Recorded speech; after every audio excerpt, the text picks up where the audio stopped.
Gabriel Cam est toujours notre invité sur la chaîne des entrepreneurs et après avoir parlé de sa société digitale spécialisée dans la mode Caméo Fleur, on va parler maintenant de son parcours. Alors, vous êtes assez jeune. Première question, est-ce qu'à la sortie de votre école d'ingénieur dans le digital, vous étiez prêt et apte, selon vous, à être professionnel, à travailler tout de suite et à entreprendre?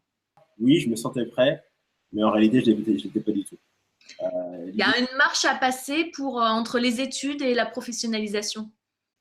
Je suis pas vraiment sûr qu'au bout de 5 ans d'études, j'ai vraiment été formé pour être prêt à faire le métier que je fais aujourd'hui.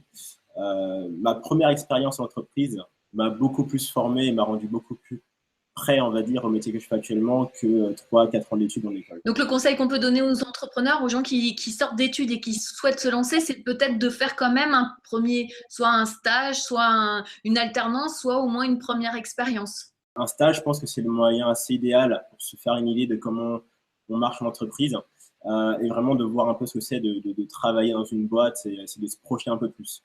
Pourquoi vous avez voulu vous lancer dans l'entrepreneuriat à tout prix et pas vous faire salarié? Le salariat, j'ai essayé. C'était cool. J'ai eu la chance d'être dans une boîte qui m'a bien accueilli, qui m'a aidé à progresser en tant qu'humain, en termes de compétences, en termes de professionnalisme. Mais j'ai toujours eu, voilà, comme on dit, la fibre en fait, voilà, l'envie de créer par moi-même, d'être mon patron. C'est pour les questions diverses, hein, de liberté par rapport à mon emploi du temps, par rapport à mes projets. Mais c'est vachement plus de stress quand même. C'est beaucoup plus de stress, effectivement. Tout le monde n'est pas fait, je pense, pour être entrepreneur. C'est beaucoup de stress à assumer. Mais le stress, j'aime bien, on va dire, je le gère assez bien en général. Donc, c'est aussi un peu un défi. C'est de me dire jusqu'à où je vais pouvoir aller, jusqu'où je vais pouvoir résister, on va dire, à cette pression constante et est-ce que je vais pouvoir réussir à, voilà, à performer, même avec cette pression-là. Ouais. Alors, Shop Square, on l'a dit, c'était votre première expérience d'entreprise et qui s'est soldée par un échec. Comment on limite la cata? À quel moment on s'arrête? Notamment cata financière. Ouais. Alors, cata financière, c'est pas vraiment grave. L'argent, ça va, ça vient dans tous les cas. Ah, quand même, Disons que c'est le nerf de la guerre. si on a peur de perdre de l'argent quand on entreprend, c'est pas une bonne mentalité, je pense. Il faut voir le projet d'abord et voir l'argent ensuite. Après, comment est-ce qu'on s'en sort? Comment est-ce qu'on peut essayer de limiter un peu les dégâts? Comme j'ai dit, c'est de se lancer vite et d'échouer vite. Une erreur qu'on a fait Non, aussi. de réussir. Oui, bah, réussir ou échouer. L'idée, c'est en fait que ça aille vite. L'idée, c'est que nous, en fait, pendant 1 an et demi, on a géré la boîte et je pense que on aurait pu arrêter 1 an plus tôt. Je pense qu'il faut être déterminé dans ce qu'on fait, mais il faut être aussi réaliste quelquefois. Il faut croire en soi, mais au bout d'un moment, il faut aussi savoir être réaliste par rapport à ce qui se passe, par rapport aux missions et être aussi attentif aux différents indicateurs. Alors justement, quelle est la sonnette d'alarme? Quand on se sent mal à l'aise et que c'est pas du stress, c'est qu'il y a un truc qui est autre que du stress et dans ce cas-là, c'est un peu une petite signal d'alarme, on peut se dire, ouais. Comment repérer un bon développeur? On va dire qu'un bon développeur, c'est quelqu'un qui voit son métier un peu comme un artiste, on va dire. C'est quelqu'un qui est sensible à ce qu'on appelle, c'est pas mon expression, hein, la beauté du code.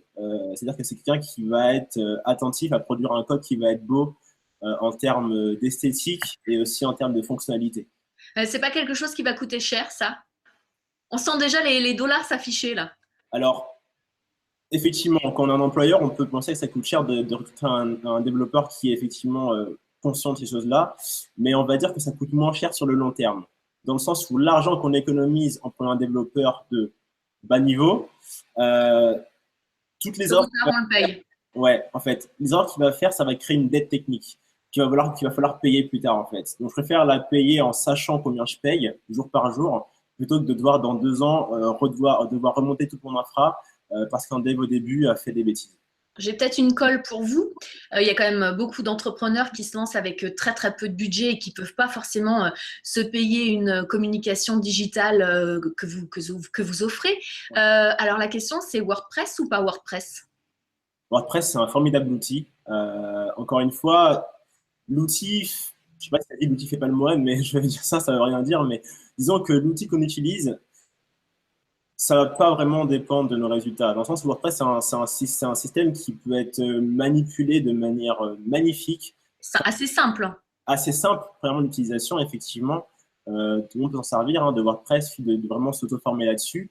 Et on peut faire des choses vraiment, vraiment super avec. Et même moi, ça m'arrive de conseiller à certains de mes clients de mettre en place un WordPress. Parce que le temps qu'ils vont gagner pour installer et le prendre en main, bah, finalement, c'est aussi de l'argent qu'ils ne vont pas dépenser dans d'autres projets, etc. Donc, c'est super intéressant. Ouais.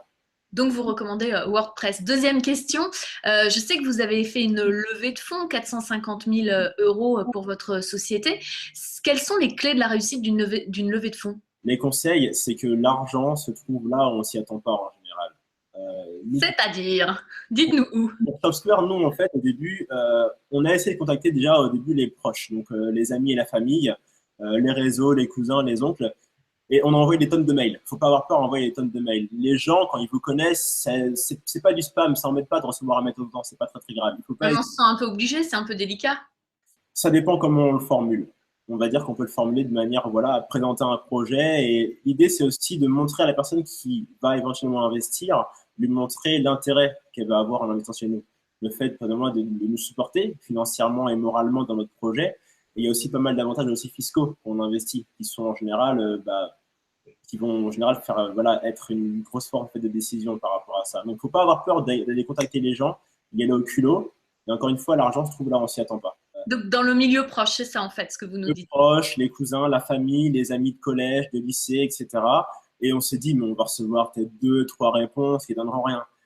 Finalement, on a reçu des vingtaines, trentaines de mails de gens qui étaient vraiment intéressés par le projet, des gens qui ont forwardé le mail à des amis à eux qui finalement qui étaient en train de chercher des moyens d'investir leur argent. Donc finalement, c'est des grosses surprises. L'idée, c'est qu'il faut le faire. Gabriel Cam, merci pour cet entretien. Alors, on retrouve bien sûr l'adresse de votre site Cam et Hérofleur dans le descriptif sous la vidéo.